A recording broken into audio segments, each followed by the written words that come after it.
Hi, welcome to this week's With Liberty and Justice for Some. I'm Congressman Mark Pocan. Prior to serving in Congress, I served 14 years in the Wisconsin legislature and the state assembly, and I loved that job. I have a real fondness for state government and the work that can be done there, especially in a state that has a very professional approach to the legislature like Wisconsin does. But for a long time, the legislature in Wisconsin had gerrymandered maps, giving the Republicans what looked like a permanent majority in both the state assembly and the state senate. Fortunately, thanks to the work of Governor Evers and strong Democratic leaders in the assembly and senate, they were able to get fair maps in the state after the Supreme Court threatened intervening. Now, those leaders ran with the new maps in the assembly, where they were down 15 seats, and they picked up 10 in one cycle alone, leaving only 5 left to get the majority. And in the Senate, they picked up 4 seats, and they only have 2 more to get the majority. Who were these savvy strategic leaders doing this? Well, State Senate Democratic leader Dianne Hesselbein and Assembly Democratic leader Greta Neubauer. Today, for our one question, is Wisconsin's 46th lieutenant governor and a tremendous advocate for healthcare and housing and all good things across the state, our lieutenant governor, Sarah Rodriguez. Welcome, Sarah. Thanks so much for having me. Yeah, thank you. So our one question, we're going to mix up a little bit because you are the lieutenant governor of Wisconsin, that state government. So normally would say, what is the one federal law? If you had some magic ability to change, would you change? But for you, you're going to be the first time we've ever done this. What is the one state law that you would change if you had the ability just to instantly change a law? So what I would change is Medicaid expansion in Wisconsin, yes. Because we would be able to cover about 90,000 more people, about 30,000 who are uninsured today in Wisconsin. And we would save the state about $2 billion over the biennium with federal matching dollars that we could invest in Wisconsinites. So it's not only good economically, it's good for people's health care, and it's something that's just the right thing to do. And that is what I would change in the state of Wisconsin. So 90,000 people get health care. Mm-hmm. You save $2 billion. Why hasn't it been done already? That is a great question. Okay. And that is because the Republican-led legislature has not even put it up to a vote. They will not bring it to committee. They will not bring it up to a vote. And, we know that over 60% of Wisconsinites want us to expand healthcare in Wisconsin. So that is my charge to the Assembly and the Senate. Bring it to a vote. Have the discussion about it. Let's talk about that expansion. Let's talk about covering those 90,000 people. And you know what? I think, we want to make sure everybody's working. We want to make sure that everybody's able to have a job that they want. If you can take care of your diabetes, if you can take care of your high blood pressure, you are more likely to be able to work and be able to work more hours.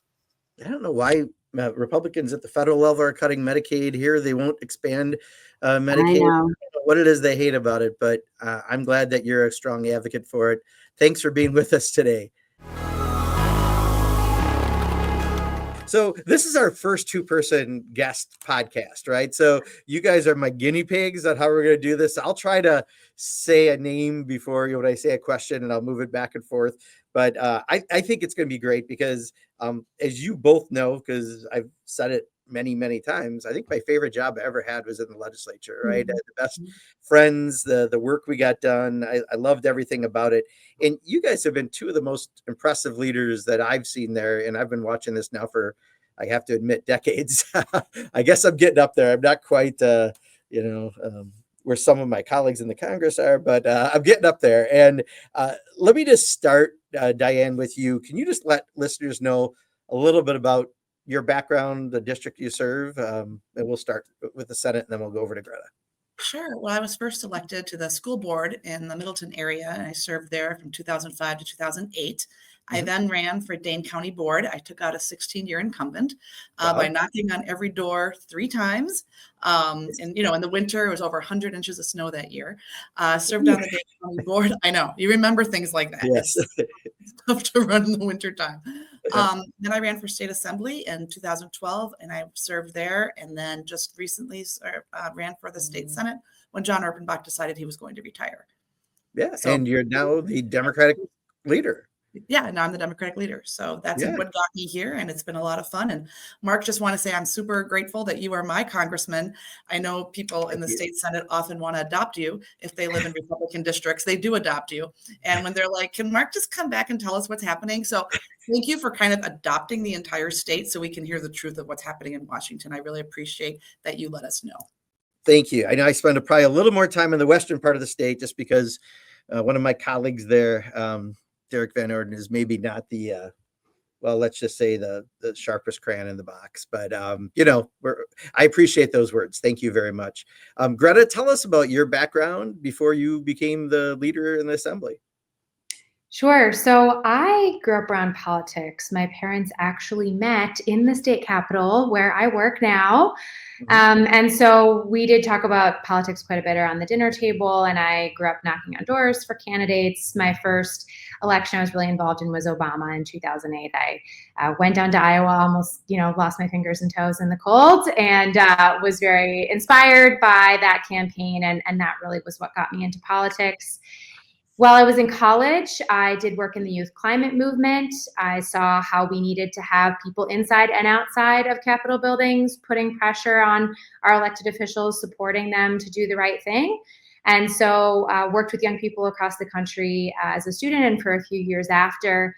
And then when Trump was elected, really recognized when Trump was elected the first time, recognized that Wisconsin was such an important part of the entire American political story, saw how my constituents were harmed by Scott Walker and the Republican gerrymandered majorities in the legislature. And so came back home and ran for office and have been serving now for coming up on 8 years. And I was elected to be Democratic leader about 3.5 years ago, and have so enjoyed working with my colleagues in this role and getting fair maps and moving in the right direction here in Wisconsin. Yeah, that's terrific. In fact, let's go right to fair maps, because I do think, some people get given something, and it wasn't given, it was hard work to get to fair maps, but you more than ran with it. You guys kind of like slammed it in the in the end zone, right? Like, you did a fantastic job of picking up a lot of seats in a single cycle, putting you both in position in 2026 to be in the majority. So let's just talk a little bit about what the fair maps meant to you guys. When I was back in 2008, when I ran the Assembly Democratic Campaign Committee, we took the majority back for the first time in 14 years. And man, what a difference to be in the majority and actually get things done. If you got the majorities, what are a couple of your top priorities that you'd like to get done for the people of Wisconsin? Let's start with Greta on this one. Sure. Well, as you noted, it's been a while since we've had a majority here in the state assembly, and Republicans have done a lot of damage in the last 15 years. We have a serious amount of work to do, and we are preparing now, getting all of our bills ready and working with our colleagues in the Senate and the governor so that we will be able to take advantage of having majorities and hopefully a trifecta in 2026. We are very focused in this budget and always on investing in the future of Wisconsin. We want to make sure that kids have great opportunities. I think one of the greatest harms that Republicans have done to the state of Wisconsin is undermine our public schools to a really significant degree. 2/3 of school districts have gone to referendum, forced to raise their own property taxes in just the last year. And our school district, Racine Unified, was truly in a death spiral. We passed a referendum in April, thankfully, but it was pretty close because people are having a hard time making ends meet, and they are not looking to raise their property taxes, but understand that investing in our kids is worth it and want to see us do that in Madison. We also understand that Wisconsin is struggling with costs. That is not getting better under Donald Trump with his reckless trade wars. And so we are very focused on the cost of childcare and housing, prescription drugs and groceries. Our first bill package we introduced jointly with the Senate had a number of essential bills that would have lowered costs for prescription drugs, would have fed kids at school and saved the average family, 2 kids in Wisconsin, $1,800 a year. Republicans, of course, ignored those bills. But we are going to keep pushing because that's what we hear about from our constituents every single day. And we know that they elected us to do work. We're going to get everything we can done this session, and then we're going to be prepared to pass transformative policy that really invests in Wisconsinites and improves people's lives when we do have that Democratic trifecta. Well, that sounds great. Dianne? Well, fair maps are amazing. They were a real game changer for the state of Wisconsin. I just want to say thank you to anybody who's listening to this in the state of Wisconsin for making that happen, because really it wouldn't have happened without the grassroots organization, all the different groups pushing for this, all the different referendums we had across the state of Wisconsin. And I know they were non-binding, but it really sent a signal to people that this is a problem in the state of Wisconsin. So I'm so glad it finally got addressed and we have these fair maps. So thank you to everybody listening. And thank you, Mark, you've talked about this for ages as well. And when I served with Greta in the state assembly, we were always pushing for fair maps. It makes a huge difference in and outside of the building. Some of the things we're going to do when we get the trifecta and when the Senate, and I am the majority leader, which I do believe will happen after the next election, is really have reproductive choice and ban the abortion ban, right? Just get rid of that completely off the books. We need to do that. We need to repeal right to work. We need to reinstate the prevailing wage, support K-12 education, higher ed, all that great stuff. Really tackle PFAS because the Republicans are refusing to do that. And certainly childcare. We've been hearing a lot about childcare at all of the listening sessions that Joint Finance has been doing, all the personal ones that we are having within our district. So those are the things that we are really excited about to get working when the trifecta happens after the next election. Great. Now, you both brought up a few things that you're having problems with right now, given that you still have those Republican majorities. You talked about education funding, Greta. You just talked about PFAS, which, Dianne, it's same thing at the federal level. I don't understand why Republicans like forever chemicals that give you cancer, but they fight so hard against, having those protections. What's it like right now with this legislature and a Republican majority trying to deal with what kind of priorities are they putting forward and what are some of the challenges? Dianne, why don't we start with you? Well, right now the Republicans have sent in the Senate, we have 18 Republicans and 15 Democrats. So we're not seeing a lot of bills. I'll be honest, the Assembly has been a lot more than we have been in. I think we've been in maybe 5 times so far. The bills we have are weak. They're not very interesting. We have more resolutions on the calendar, and resolutions are, May is some sort of cancer month. We're recognizing different things, and it's important to do, but we have more resolutions. We have actual bills on the calendar. That's how much they're not doing.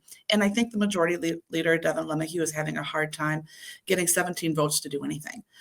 They need 17 votes to pass anything. They have 18 votes, and I think their caucus is pretty fractured, and we're seeing that in the bills that they're bringing up. So the Assembly is doing more right now than we are. I'm grateful we're not doing bad things right now in the state Senate, but we're really not doing much of anything. I'm not sure how we're going to get a budget passed with Republicans in charge in the state Senate without Democratic votes. And I think that's where negotiations will be happening in the future. It's funny, a parallel for the federal government. We've passed officially 6 bills this year in Congress that's passed the House, Senate, and have been signed into law. So I think Republicans just have a hard time governing, period. But it's interesting you've seen the parallel. Greta, what's your perspective in serving with this Republican majority you have? Yeah, so we are seeing a lot of similarities in the state assembly to what we're seeing at the federal level. We saw Republicans start out the session with culture wars, with attacks on Wisconsinites and our rights. And then we saw them follow that up with a focus on tax cuts, primarily for wealthy Wisconsinites. For several years, it's been their top priority to cut taxes for the richest people in Wisconsin, just like we are seeing Donald Trump do at the federal level. And again, it is taking money. We are stealing money from our kids and our schools by failing to invest in them and by trying to pass it off to the wealthiest people in our state and country. And so I really hope that my Republican colleagues will recognize that this isn't what their constituents asked for. I saw their mailers landing around the state talking about how they were going to lower costs and they were going to invest in education and they were going to support their communities to get essential services from law enforcement and public health. And that is not what they are doing. And so it's really important for us to just be getting out and telling folks about that. And people often forget that they have state legislators who are working in Madison, maybe more focused, right, on the mayor and their community or the president. But they've got state legislators who are supposed to be fighting for them and who made promises on the campaign trail that they seem to have forgotten. Wow, and that's definitely a parallel with our one big beautiful bill for billionaires that we have in front of us right now, going through next into the Senate. Wow. Tell you what, let's talk about that a little bit, because there are going to be some ramifications that you all are going to have to deal with. Specifically, let's start, if I can, with Medicaid. Medicaid, as you know, 1.3 million people in Wisconsin benefit from Medicaid. 1 out of 3 kids gets their health insurance in Wisconsin from Medicaid. 45% of adults with disabilities living independently get their support from Medicaid. 55% of seniors in nursing homes, like my mom in her final years, get their support from Medicaid. And yet 14 million people are estimated to lose Medicaid through the bill that the House just passed in Congress. If we cut Medicaid and make some of the changes that they proposed to Medicaid, what does that mean to people in Wisconsin? Greta, let's start with you on that. Sure. So I live in Representative Brian Stiles' district, and we have been very busy since the beginning of this year, going to visit his office when they're open in Racine, delivering letters, organizing events to remind him who his constituents are. In my assembly district, about 50% of kids get their health care from Medicaid. And as you mentioned, there are many additional people with disabilities, elderly folks who rely on Medicaid. With the kind of cuts that Republicans are talking about, no one is going to be safe from that. They are looking for trillions of dollars to give away in tax benefits to the richest people, and they are looking at Medicaid as a primary way to get to that amount. And so I am hearing consistently from my constituents about their fears, what this will mean for them. People who rely on Medicaid, people whose lives are dependent on the care that they get through this essential benefit. And I have never knocked on a door and had someone say to me, my neighbor has a kid with a disability on Medicaid, and I don't want them to have that anymore. That is not what people in Wisconsin are asking for. And the thing is Brian Stile actually knows that, because as a constituent of his, I've gotten several mailers talking about how he is not going to cut our healthcare benefits, yet we know what he is doing in Washington. And so Republicans do have a problem on their hands, which is that people across this country are not asking for less healthcare. But that's what Republicans are doing. And I do think that there are going to be consequences for them. Yeah. Dianne? Yeah, I think this is going to be complete devastation for the state of Wisconsin. I mean, we're going to have rural hospitals are going to close. Kids will go hungry. Seniors are going to get kicked out of nursing homes, and we're going to have veterans that are homeless. I mean, that's just what's going to happen. Yeah. And I've been really grateful that all the listening sessions I've had and I've been at, people are talking about this and they're letting me know what this is going to mean to them, especially those in the developmental disability community. They're coming and they're saying, look, if we take this away, how do I get out of bed in the morning? How do I get to work? Like, I have a job. What is this going to do to transit? If I don't get I just need a little bit of help to be a community member and be able to participate fully. And this is going to take that away. So it's going to just wipe out Wisconsin. The other thing that I don't know if you're hearing about this, Greta, too, at your listening sessions, people keep saying, well, you have a $4 billion surplus in your state budget. And I'm like, well, $2 billion is a cost to continue. So really $2 billion is there, but we can't, people think we can bail this out. And it's like, we cannot bail it out. And the numbers prove that we can't. Yeah. I mean, we're looking at $250 million for SNAP if we have to come up with something for that. But it's like, we can't even begin to try to fill this hole if the federal government does this to us and Donald Trump. Yeah, and I'm glad you brought up the other effects of cutting healthcare, cutting Medicaid, particularly rural hospitals. Up in Eau Claire, they've lost their hospitals, and it's not a small community. They've lost 2 hospitals up there, and some folks talking about going back in, but right now it's having a real impact. And if you even make it harder for rural Wisconsin to have hospitals. They rely on this for much of their money. Another provision, and you'll appreciate this, of unintended consequences, but this is one they could have fixed and they didn't, is they're hitting the PAYGO rules, which is around the amount of debt. And because of it, they have triggered an automatic cut of $500 billion to Medicare by doing it. And they could have put a simple line in to get around it, and they did not do that in the House bill. So Brian Stile, Derek Van Orden, and all the other Republicans from Wisconsin actually voted to cut Medicare, which I don't think I've seen come out of any Republican as they're saying all the things they're not doing. That's just something they also did. Yeah, thanks for pointing that out. Yeah, let's talk about the food assistance you just talked about, Dianne, because that is another one where the proposals that were in that Republican bill, 11 million people will lose food assistance. The SNAP program, Supplemental Nutrition Assistance Program, benefits people. It's the number one program actually that keeps kids out of poverty. It's about $6.20 a day of food assistance. Right now, the state pays half of the administrative cost. The federal government pays half. In the bill, they changed that to the state paying 75% of the administrative costs and the federal government 25%.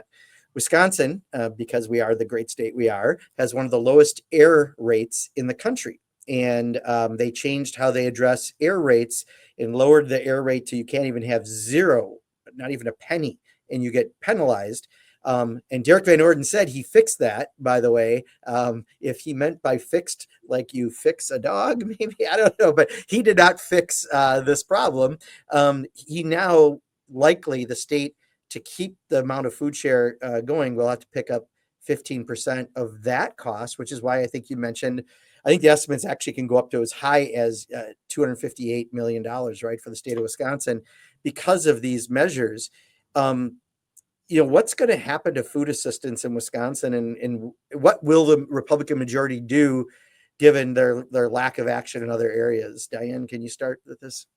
Sure. Well, kids are going to go hungry. Seniors are going to go hungry. We've had the ADRC in my office, and they're worried about what's going to happen to Meals on Wheels, right? That a lot of our seniors depend on. And it's their primary contact for the day to get some nice person to come over and give you a meal and keeps them healthy, keeps them staying in their houses longer. I'm worried about that.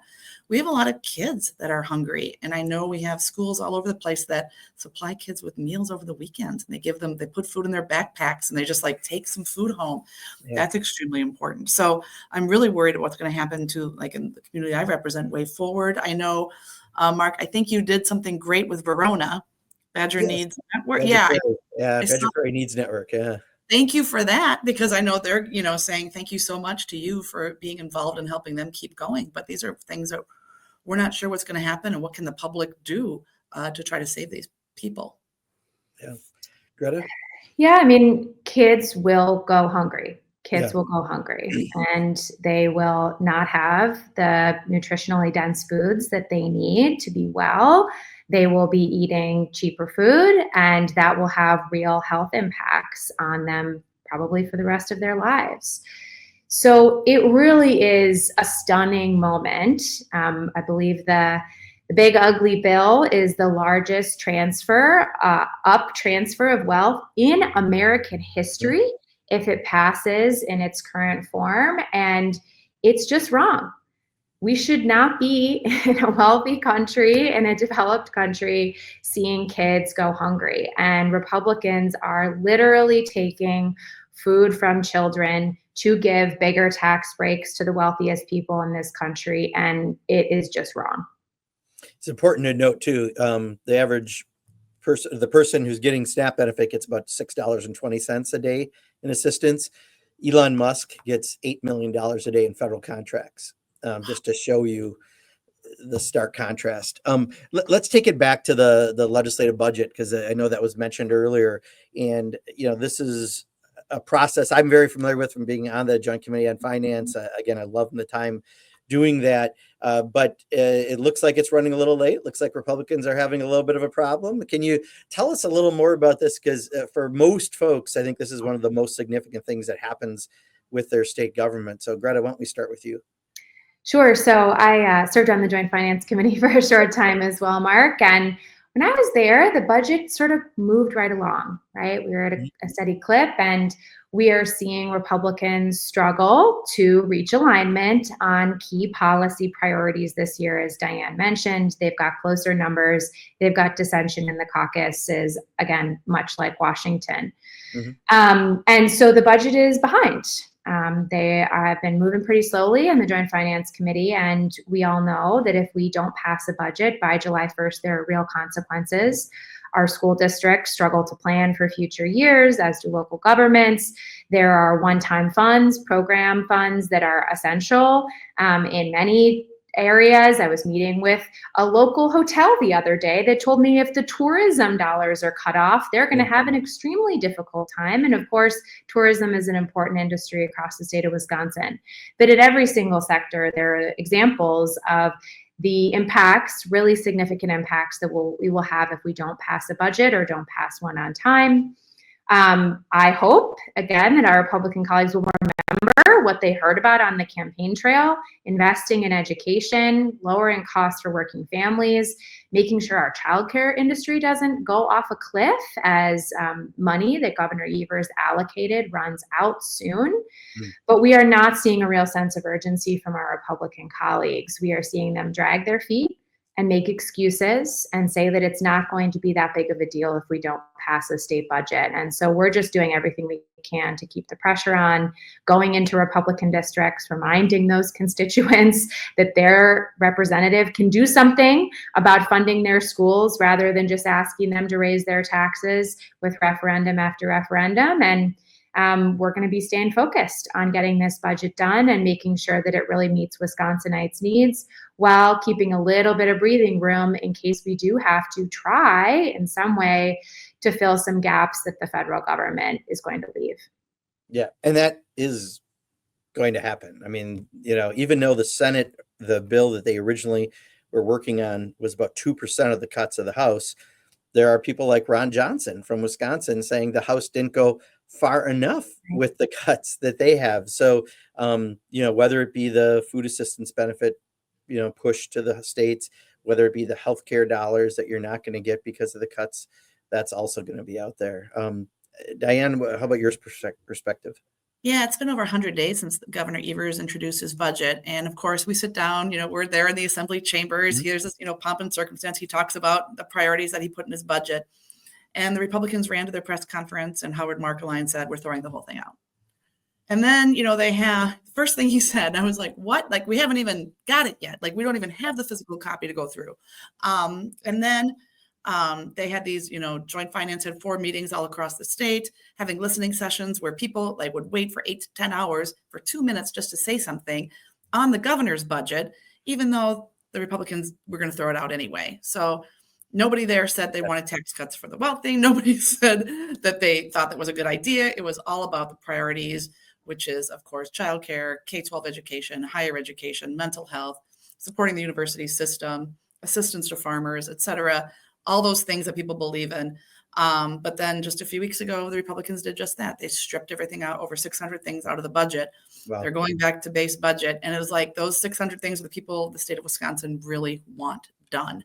So I believe they're having a meeting this Thursday to talk about some issues in the budget, but nothing really, nothing like K-12 education. They're not dealing with the big issues, and it's disappointing.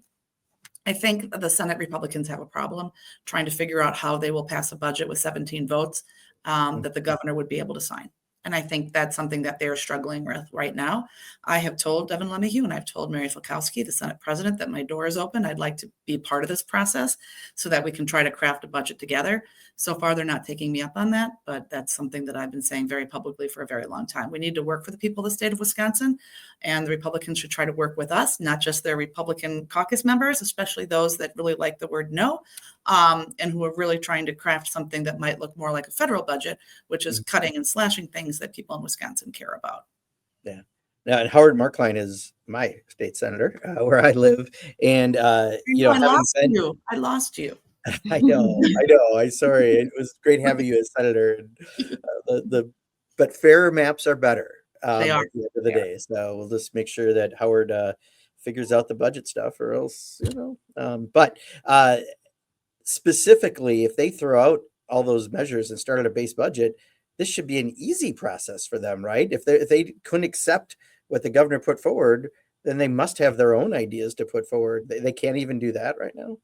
No, Oh man. we can't hear. No, I've had conversations with them and I'm like, where are you at 60% special education reimbursement funding? Yeah. For K-12 schools, it's something the governor had in there. Right now, those voucher and accountable schools, they get 90% reimbursement. So Governor Evers thought, let's get it to 60. So at least we can get something. We're getting a little close to equitable and be parity. Yeah. And they're silent. I'm like, can we get to 60? Are we going to get to 60? Like, let's talk about 60. Can we, and they're just looking at me and they're like, Dianne, we don't know where we are on that yet. Mm-hmm. I mean, all they can unify around is a tax cut. Right? Yeah. That's the only thing that they're talking about when it comes to this budget. And of course, that is not the only thing that their constituents care about. Their constituents have a lot of other priorities. But I do think that we are thankfully seeing fair maps have an impact on legislating, which is that we do see purple seat representatives saying, I actually can't really go home empty-handed. I can't go back to my district with nothing. And so hopefully those folks will make their voices heard in this process, and they will advocate for the priorities of Wisconsinites. And as Dianne said, we are here and we are very willing to negotiate on a state budget. Republicans want to work with us. But thus far, it seems like they would rather delay the state budget and put programs at risk than come and work across the aisle to get something done. Yeah, it's the same thing at the federal level. I mean, they only have a 3-seat majority in the House, but they won't get Democratic votes. So it's, and the Adams family, cousin Morticia, Uncle Fester, they look more normal than the Republican caucus in the House. So, it's a challenge every day. You mentioned something I'm intrigued by. So you're going into Republican districts and taking members on directly that they're not getting their jobs done? Yeah, so along with the Senate, we have gone into a number of Republican districts. We had members of the Assembly Democrats in De Pere last week. In Ben Franklin's district, they hosted an event focused on investing in education. There were over 50 people who attended that event, several local news outlets. We want to make sure that those constituents understand that their representatives can do something about the challenges that they are facing, but they are choosing not to. And so we are trying to get into those purple districts as much as we can to make sure that people know that their representative has an essential role to play. And if they want to put the pressure on and get investments in critical programming for Wisconsinites, they can do that. Great. And we have Senator Brad Path is going all over the state talking about farming issues, since he's our farming kid and the state Senate does a great job talking about the tariffs that the federal government is doing, what that means to farmers, but then also the cuts that they took out of the governor's budget as well and how that will affect farmers. He's been doing a great job going all over the state. I'll tell you, this is the fight that people are asking for right now. They want us to take it directly. We have to work outside the box a little. And I'm working still on my federal. It used to be I was the only person who went into other Republican districts. And now I think I've got 20 or 30 colleagues joining me. And we're trying to have maybe a little more organized effort in the future. But, in Wisconsin, we're so common sense oriented that, it doesn't pass a smell test, right? If they're not willing to talk about these things, then they're not doing something good. And, you can argue over numbers and this and that sometimes, but the common sense thing is if they're not willing to pass a budget or do their jobs, you can really, expose them for what they're really about. And, we have a responsibility to get with our budget done by the end of June. Cities, towns, villages, school boards are counting on us to get our job done. But as Greta mentioned, they're kind of saying, well, it doesn't shut down like the federal government. Well, there's a cost to continue, nothing increases. So it's not good. And so all of the city, and municipal governments are saying we have to get this done so we can prepare our budget to know what the state is going to give us. So that's where we're putting pressure on our Republican colleagues, is like inaction is action. And we need to get our job done. This is the most important thing we do for the state of Wisconsin, is pass a budget, and we need to get it done, and we need to get it done on time. Yeah. So what other issues should we be concerned about that are happening in state government right now? Just that anything else you want to mention? Greta, why don't we start with you? Sure. So I would just note that, of course, we hear every day about people's fears about what's going on in the federal government, right? Attacks on their rights and freedoms. and Donald Trump making clear exactly who he is, which is someone who wants to give tax cuts to the richest people in this country and forget about working people. And so our members, on top of being very present in their districts, right, hosting their own listening sessions and knocking on doors year round, being in Madison and drafting policy, voting in committees and on the floor, are also leaders in their communities in supporting their constituents right now in a really tumultuous time and in pushing back. As you know, Mark, we work with our congresspeople to uplift stories of those who are impacted by what's going on in the federal government. We, of course, are very happy to see the governor and attorney general fighting these lawsuits and want to do whatever we can to make sure that we've got functioning checks and balances in Wisconsin, which we know are going to be essential in the years to come. And then doing this work, right, in my district, I'm showing up to Congressman Stiles' office with letters and organizing others to do the same. We know that our jobs are at the state level, but they are also making sure that people at the federal level know what's going on in our communities. We have districts, little less than 60,000 people, where you really can get around, you know, people, right? Marched in the Memorial Day parade on Monday and had a lot of good conversations with people about big picture questions about the Constitution and democracy and the rule of law. That's what people in our communities are thinking about on days like Memorial Day. And that's what veterans are talking to me about when I see them at the cemetery for the service. And so our jobs are big right now. They're expansive. But we also know that our constituents deserve our best. And we have to stand up and we have to fight in this critical moment for our state and our country. Yeah, thank you. Dianne? Yeah, a couple of things we haven't talked about yet that I know we all think about and I know we've heard about is the importance of housing. We are working on getting like a package together that we're going to hopefully unroll sometime soon, but we're like going through what can we do for housing? What should we be doing? People want to get into housing. Rent is astronomical. I mean, it's just really, really hard right now for families. So we're trying to figure out that piece, spending a lot of time on that. The other thing I think we're doing a better job talking about now is the importance of mental health. I was really happy when Senator Sarah Kieski got elected, not just because she's a Democrat and I helped her on her race, but because she's a mental health provider.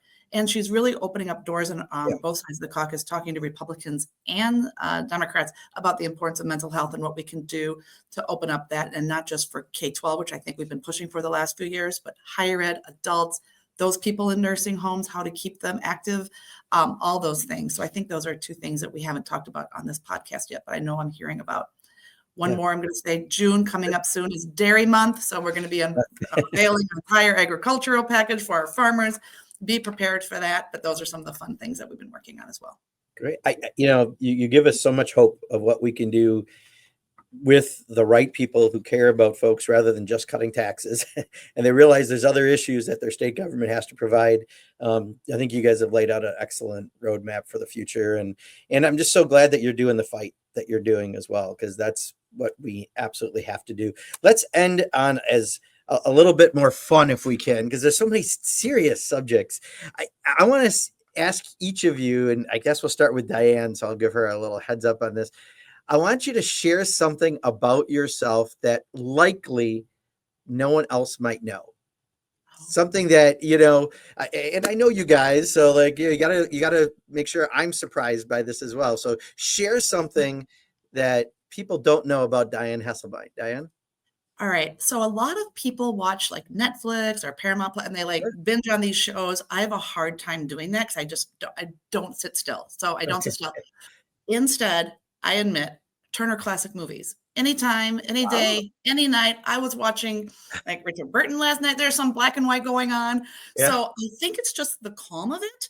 And it's not like a big shooter up Turner Classic Movie, right? So it's just kind of like I can see Bette Midler and I can just like get in, and it's kind of predictive what's going to happen in these Turner Classic Movies. That, and honest to God, it's on there in the mornings when I'm getting ready for work. Murder, She Wrote. I don't care. Love her. Love Angela Lansbury. I think she's fantastic. So the Golden Girls, I would say things like that. That's my escape. Wow, classics. Okay, all right. Well, we Greta, just learned that Dianne has better taste in television than the rest of us, definitely better than and mine, no more question. self-control in terms of binging TV. We're happy for you, Dianne.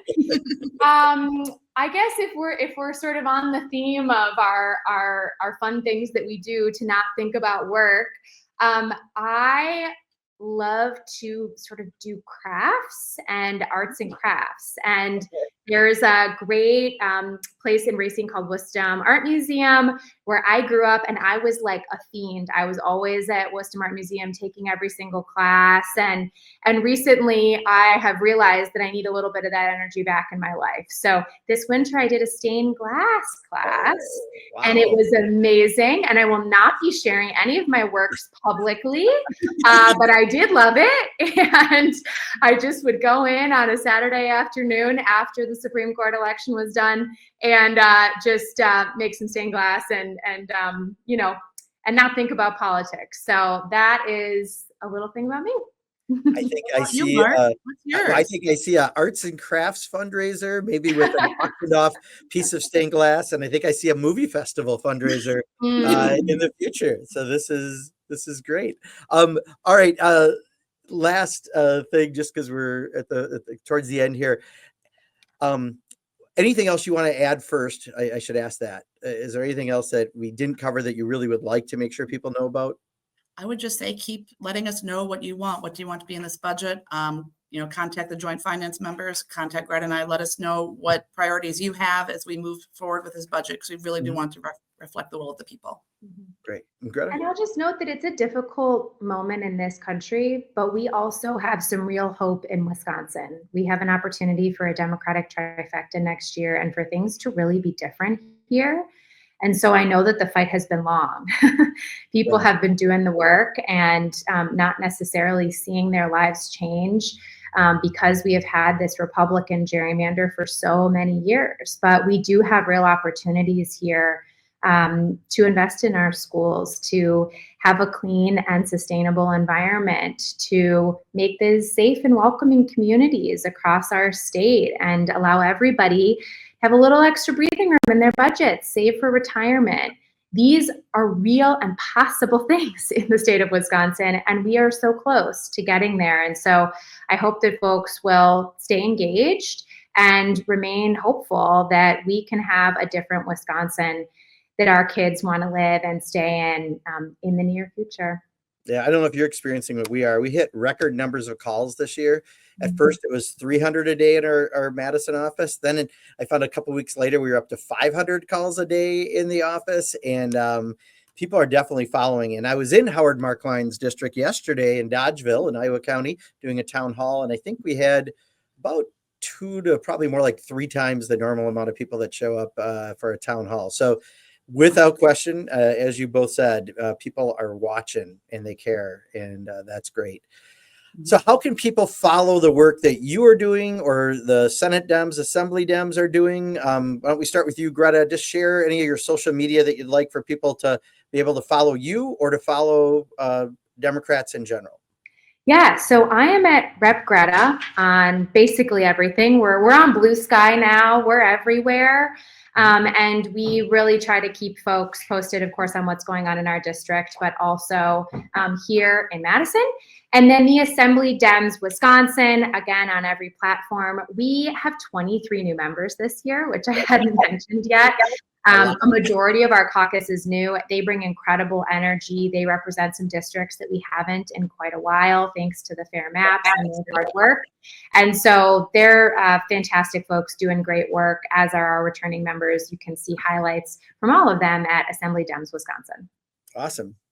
Dianne. And then for us, we have our Facebook, Wisconsin Senate Democrats. We're on Insta and Facebook and Blue Sky as well. I am as well. But you can also go to different senators. We have email updates. I send one every single week about what's happening, and a lot of my colleagues do as well. So I encourage you just to go to the individual and sign up to hear what's going on. We don't spam you. We don't send you a ton of stuff, but it's just like what's really happening, the real tea behind everything that's going on. The governor doesn't require you putting out euchre tournament information or anything. Just thought I'd check. I just want to make sure. So, hey, this has been great as our first inaugural 2-guest episode. Thank you both so much. And you make me very homesick for the great times I had in the legislature. So I'm glad you're doing what you're doing. Thank you so much for being with us today. And we look forward to seeing all that you're going to get done with the budget in the coming, hopefully, weeks. Thank you so much for thanks so having much. us. Thank you for your work. We appreciate you and your partnership.